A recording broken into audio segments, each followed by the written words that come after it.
Hi, it's your baby girl again, the fine girl farmer. And today I'm going on a tour to a farm in Ibadan, Oyo State. It's a fish farm on with an integrated system. I can't say much about I've read a lot about them, but up to now I still can't say much. So work with me. When we get there, we are going to find out, I guess. Well, I remember I said I can't say so much about the farm yet, but just so you know, the farm is seated on a 1.5 acre of land. Aha! Here we are, already in the city of Oluyole, Ibadan, Misiogo. Can you see the shop or Miska already? And then there is me who would have called this place Techno Bus Stop under bridge. But thanks to the good people of Ibadan for telling me this is actually Mokola roundabout. Hello, good afternoon. It's nice to meet you. I've had a lot about you. You're welcome. So, I hope it's good things we heard a about. lot of good things. It's like a fish. And I'm so excited to learn about what you do here. So, I'd like you to just introduce me to the farm and show us what you do so I can also show the viewers what you do. You're welcome, Olayemi. I hope your treatment was good. This is Asha Ponds and Garden, alright, which is my farm. It's solely owned by me. It is a model farm, alright. It's a model farm in the sense that we do a lot of agri innovation here, sustainable agri innovation, and we do it in such a way that people can see and then go and replicate, alright, somewhere else. So here we have 20 fish ponds, alright. So we raise fish. We also raise different type of fish. We raise catfish, we raise tilapia, we raise epelotis, we raise common carp, we raise different type of fish. But also on our, and the farm is 1.5 acres. So also on our farm, it's Asha Ponds and Garden, meaning that we also have crops. All right. So we try to make sure we have 1,000 crops growing at every time on the farm. Now what that means is that currently we have 200 pawpaw, we have 200 plantains, we have about 250 pineapples. Then we have the fruit trees, right? However, the fruit trees are still growing, and we have coconuts, we have orange, we have mango, we have avocado, we have soursop, we have sweet sop, then we have ube, this pear that they used to eat maize. Yeah, here it's called black pear, all right? And then we try to have 400 stands of maize growing on the farm every time. So each time I always play between 1,020, 1,050 because of the fruit trees, all right, growing on the farm. So the idea being that if you have 1 acre anywhere all over the world, you can have both protein, which is the fish, and then plants, which is the garden side, right? So you're welcome. Yes, it's integrated. We still have other plants that we're doing, but you're welcome to our farm. Let me show you. Okay. Yorùbás we say, ọmọ tí ò dóko bàbá ẹlòmíì ló máa ní oko bàbá òun ló tóbi jù. I don't know if I said that right. You know, I would like you to just follow the camera as it gives you a tour of what this farm looks like from afar.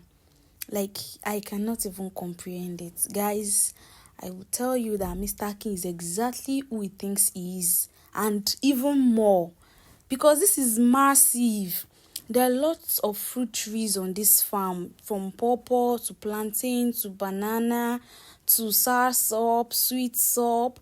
And wait, have you ever heard of Wolfia globosa? Okay. So what we have here is wolfia, all right? It's called a super plant, all right? And all the fish that are herbivores that don't particularly need blood in their feed, all right, feed on wolfia. It's a plant that has about 30-something% protein, so it's actually as good as the commercial feed. All right, so what we do is we farm them in different ponds. So each week we use one different pond for the fish. All right, so this one, you can see that this one is ready. You can see it's full. You can see it's ready. But you can see this one is still just growing. All right, so you just leave it. Just make sure that it's not flowing water, and the wolfia continues to reproduce itself. So, are you feeding this wolfia with any nutrients? No, just leave it. Just leave it on water. As long as the water is not flowing and it's not. I mean, if I put fish inside here now, you see them, they will consume everything. So we just make sure we farm them and then we introduce them to our herbivores. That's tilapia, eterotis, the likes. Nigeria last year, it came in from China. The gift tilapia is genetically improved farmed tilapia. Right? So typically, tilapia gets to 1 kg in like 1.5 years. All right, for all of your fishes. So when you say all your fish is 1 kg, it means the smallest fish in the pond is 1 kg. Yeah. So it gets to 1 kg in 1.5 years, but this is supposed to get to 1 kg in 8 months, 9 months. Obviously, from our experience farming it, we can see that it's on course to get there at that time. Now let's finish the cycle first before we are allowed about it. First cycle. Yes, this is the first cycle of this tilapia on our farm. We have other types of tilapia, but this is the first cycle of this exact one. So you can feed them and let's see so if this they will gift come out. Tilapia. Is there anything very special about them that makes them completely different apart from the growth rate? No. That makes them completely different from other not yet. Maybe something I'll be curious to see is how well they reproduce or if they reproduce. Because we have another type of tilapia that will not reproduce in your pond. That's the male-dominated tilapia. They call it hybrid or F1 generation tilapia. It's supposed to be a tilapia that is genetically modified. We have it somewhere else. I'll show you when we get there. Here we have bottom feeders. All right, it's Heterotis niloticus. They don't come out. All right. So whilst these ones play on the surface, these ones play under the water. And these ones are herbivores, meaning that they don't particularly need these very high blood protein feeds. Alright, they just need greens. You saw it.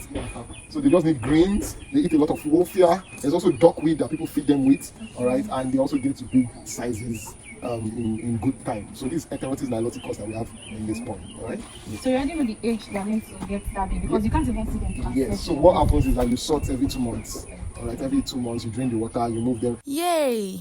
At this point, I know you've learned a lot already. So let's go to the garden. Okay. So this is our garden. Alright. So we try to maintain, as I mentioned, corn. You notice you've seen corn in some small patches, and this is where we can actually plant corn in scale. But also what we have here is pineapples. So if you look at from the left, there, you can see we have pineapples like that. Then if you are now sensitive not to look under, you actually see we actually planted pineapples across. So the corn stays 3 months and grows. Exactly.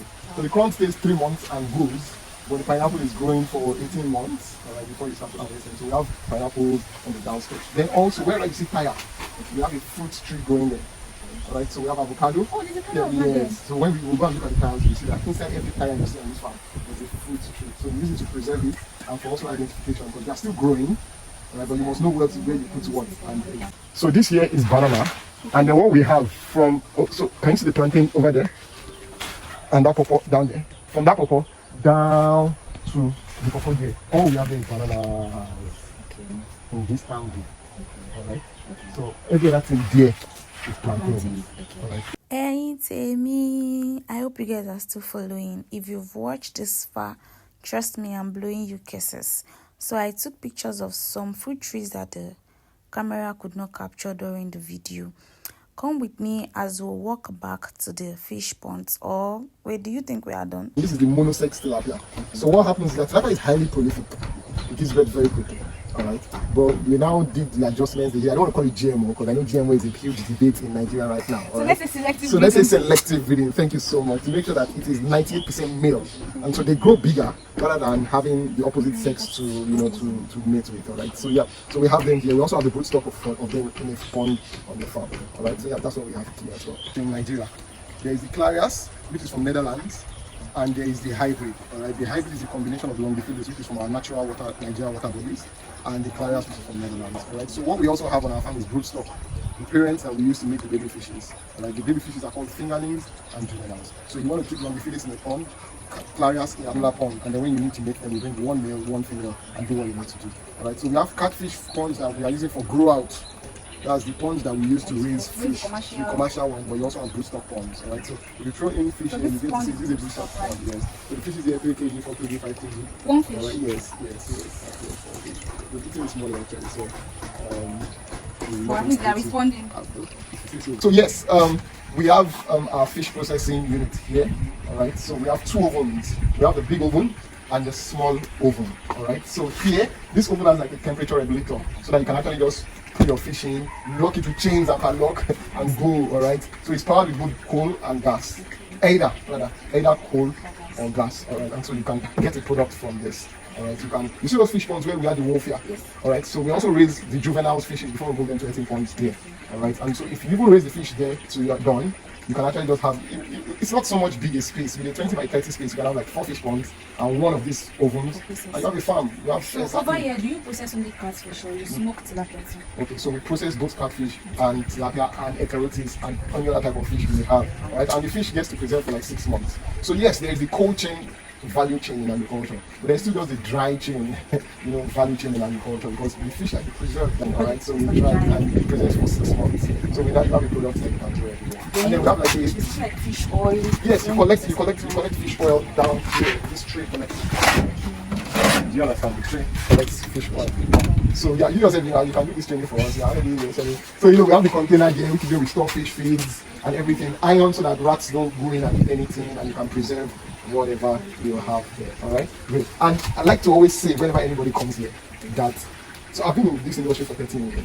Alright? I've started my farm 13 years. But you see this tank, this white tank is what I started with. So 13 years ago, this tank, of course, We bought the first time, bought the second one, bought the third one, moved locations, business grew, good deals, bad deals. You know, so I lost a lot of fishes at one point, learned my mistake the other time. But I try to keep this tank here as a reminder to myself that that this is where Asha Farms and Garden started from. All right, so yeah, it's been quite a journey, but it's always a reminder for myself. Now it also serves as a stop, because what happens is sometimes we have cluster farms, we have farms around us, and some people want to release some funds around us. So you now want to give them access to like a store that they can lock. All right, and keep their things inside. So I think that we have some of those things there. Yeah. So Surprise! Let's go. So what we have here is a water reservoir. And don't forget I mentioned that this is like a model farm. And so not every farm site has the water volume that they need for their farm. So you want to put people in clusters and excavate a dam or an artificial water reservoir so that they can collect rainwater. So you just do like a channel to make sure rainwater comes there. Now, why do we line it with tarpaulin? It's to retain the water and to retain the quality of the water. So once you line it with liners, these are HDP liners, these high density polyethylene. That's a guarantee of like 20 years. All right. So when you excavate the land, you line it with liners like this, and so rainwater. You also channel water into it, rainwater, artificial, that's rainwater into it. It stays. So during rainy season, they are able to farm. But during dry season, what do? They are still able to farm because they already have a water body on their farm. So the water quality is preserved. The water will not seep into the ground. All right. So as much rainwater as they can collect is what they will use for the dry season. And so with this, our new invention of like a solar mud pump. All right, so it's not like they're using fuel. Because right now, that's maybe one of the problems of farmers in Nigeria. Irrigation, it's a huge problem, all right, all over the country. And people use fuel to actually send water from maybe wells or wherever to their farm, all right? But with these solar mud pumps, we actually use 4, but because the sun is not up here, we can't use it on right now. But this solar mud pump just connects the solar panel direct to the machine and to the reservoir, and it goes wherever you want to. So it does not use a battery. You don't need to stop. You can only do it during the day. But why are you irrigating in the night? It's definitely doing when very early in the morning that you want to get to it. So that's this as the solution. People just come to see like the liners and see the machine and then go and install on their farms, because water is very important in whatever agriculture you are doing. All right, so you don't just do water from bowl or well. We can actually collect rainwater and then store it and then send it wherever you are. So that's the essence of this reservoir. All right, so it's like a water reservoir that we send for crop farm. But we have fish there because so fish waste is urea. Urea is fertilizer.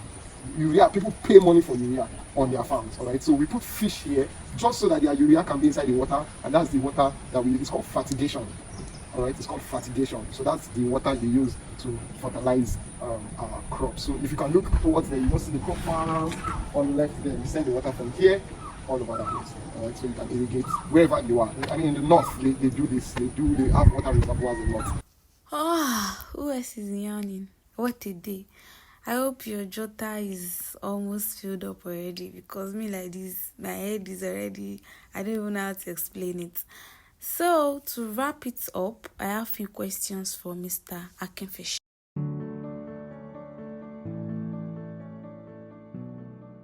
First, it's a very important topic because everybody eats.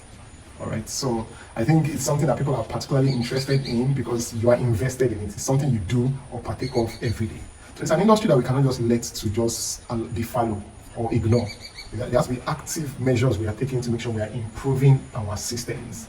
Now, there is a part of improving the farming system, teaching people how to farm better, providing better tools for them. But there's also a part of increasing our productivity. And I think that's where the GMO conversations comes in. But truth be told, if you see the original banana fruit, you would not touch it. If you see the original orange or the original pawpaw, you would not touch it. They've all been modified or selected one way or the other. Now, the real question is, how far is too far? All right, at what point does this now become a ethical problem or a legal problem? But the fact that, it will not even be modified at all, I think that everything you eat right now is modified one way or the other. The longiphilis that I showed you, the longiphilis fish that I showed you, starts to grow very big from the first 1 year. All right, so if you start keeping the longiphilis as a fish, for the first 1 year, it won't grow very big. But after 1 year, it starts to grow very big. It can grow as big as a human being. All right, yes, 20 kg, 30 kg fishes. Yes, fish that they use wheelbarrow to carry one wheelbarrow. All right, but we can't wait that long. All right, so the Dutch Clarias, the Clarias garipinos, we get to 1 kg in 6 months. So you now say, I don't want GMO. Are you ready to wait more than 1 year to eat fish? No, you're not. And that's the essence of even the broiler chicken that we eat now. Within 6 weeks, 8 weeks, it's God bless you. You know so much. So it's not a question of either or. It's how far is too far. All right. So and then also maybe one other misconception which I think we can probably speak into is this get rich quick scheme. All right. Every business needs to grow and needs that time of actually of where you get to learn the ropes sort of. All right. So I think that the average Nigerian youth is used to maybe like quick money, Bitcoin one day, it turns to this another day. But with patience and doggedness, I was telling you the other time that it's 13 years, of not being in this location because I've had to move locations, I've had to even go work with somebody, set up another farm, learn from my mistakes and all of that to where we are now. Now we have staff. I have staff and pay people salary. All right. So I really do believe that we are on the right track in agriculture in Nigeria. And thankfully, with people like you that can showcase what people are doing, and also, some of the questions that you're asking, you're answering it yourself. So it shows how much you yourself are versed and learned in your path. So thank you.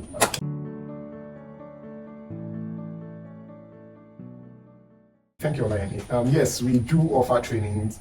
We offer on the farm trainings, meaning that you have to come to the farm. It's a 2-day training. All right. And what happens is that in fish farming, there are different ways people make money from fish. Some people hatch fish, they make the baby fingerlings and juveniles, and that's what they do, and they're making money from fish. Some other people will buy those fingerlings and juveniles and grow them out. That's the essence of when they say grow out fishes. All right, they use 18 ponds, they use tarpaulin ponds, they use tanks, all of which you have seen in my farm. All right, so they make money from fish. Some other people will buy those big fishes, those already grown fishes, and smoke it or process it and put their fishes in the supermarkets or even export their fishes, and they're making money from fish. Do you understand? Some people would focus on tilapia, some people focus on catfish. So what we do is a 2-day comprehensive training. We train you and then we take you through each of these segments. What that helps you to do is realize which best way, based on your resource, which best way you can enter the fish business. All right, so we offer the training. It's a 2-day training. I'm sure there'll be details. I'm sure you'll have contact details for them to reach you for it. Of course, I can fish on social media. All right, so we have those 2-day trainings, but also what we also offer we have an online training. Quite a lot of people in the diaspora probably want their cousins or their people to be involved in the training, and they cannot be there physically. So what we do is we put both farm owner and students in an online class. Okay. It's an online class. It's a real-time class. It's not a text message. It's a real virtual thoughts class. Okay. All right, which lasts it's 3 classes. And so with that we are able to even start your farm with you. All right, virtually. All right, because not everybody can actually travel down to Ibadan. Yes. So we have that virtual class option as well. Okay. Yeah. Oh, so what happens is that there's a hand holding. All right, it's like a mentorship. All right, it's like a mentorship. So we have this set 15 minutes that you have during the week to even just do a virtual video call to say, Mr. I can see I've started this, so tell me what's up for here. So we walk you through it. All right. So of course, as a farm and as an agri consultant, we also offer consultancy services aside from the training. We can help you start your farm with in any part of the country. You can always reach out to Mr. Akinfish to set up their farm. Amen. You are saying so. Thank you very much, sir. So the next on-site training is starting when? It's in August. It's in first week in August. Okay. The on-site training. Yes. The 2 days intensive on-site training. Yes. On-site training costs 200,000. Okay. All right, for the 2-day experience, and that also includes accommodation. Wow. All right. So you stay in a hotel, walking distance from the farm. It's for the newspaper. Thank you very much, sir. Thank you so much. I really appreciate your time. Everything. Thank you for having me. Thank you very much. Thank you, Mr. Bye. So if you enjoyed this video and learned at least one thing, you should be grateful to Mr. AY, the farm manager. He has been the one behind the camera since the beginning of this video. Thank you, Mr. AY. Thank you guys for watching. And finally, Fine Girl Farmer is going back to where she came from. Asia Ponds and Gardens. I'm sure I actually missed some details because there's a lot going on that farm. Thank you so much for watching, guys. I'm blowing you kisses. I'm sending you flowers. I'm sending you your crowns. Like, comment, and share. Thank you for watching.